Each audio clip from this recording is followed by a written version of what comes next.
全垃圾。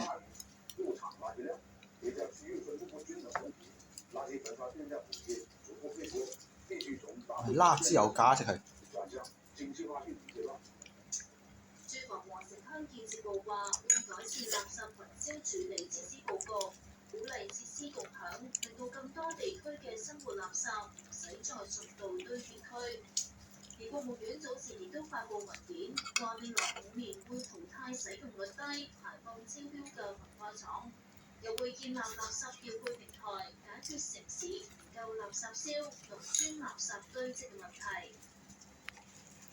廣東省話12時期會繼續深化粵港澳三地全面合作。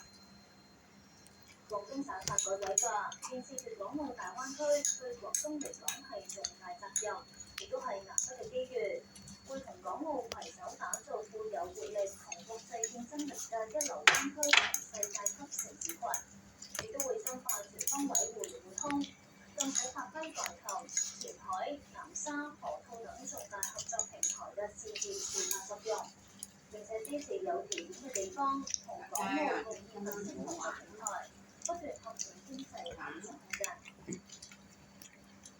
深圳連接南山、龍華等嘅南屏快速路發生大火。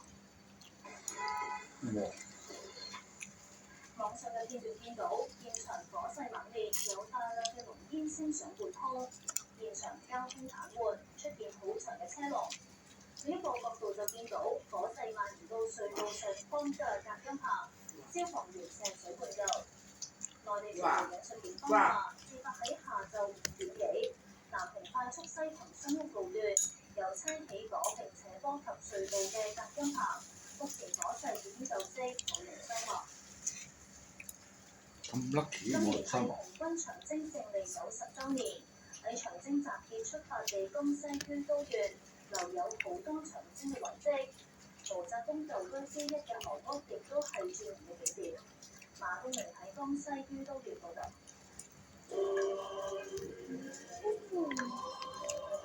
於都航盤紅旗飄飄。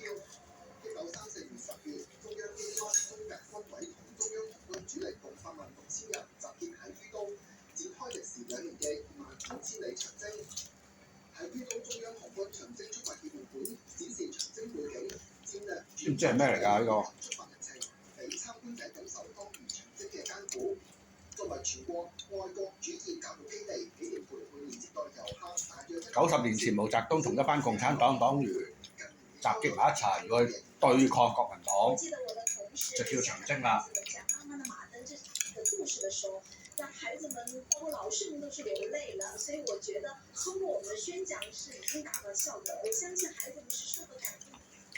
中央紅軍長征出發紀念館仲用 3D 動手療顯示中央紅軍出發長征歷史、關鍵場景以及歷史事件，俾日常人士能更了解有關歷史。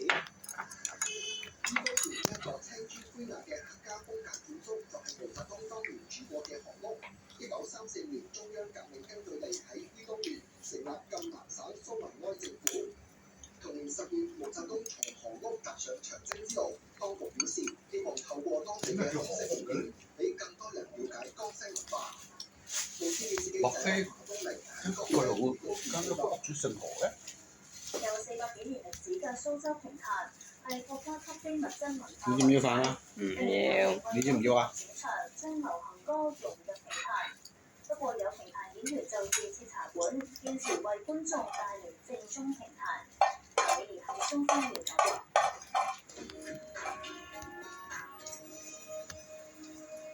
咩叫評壇？琵琶女。一桌兩椅唔能遠語，台上演出緊嘅係國家級非物質文化遺產蘇州評壇，即係以蘇州話評話評壇詞，配上小三弦同琵琶伴奏，道盡江南風情。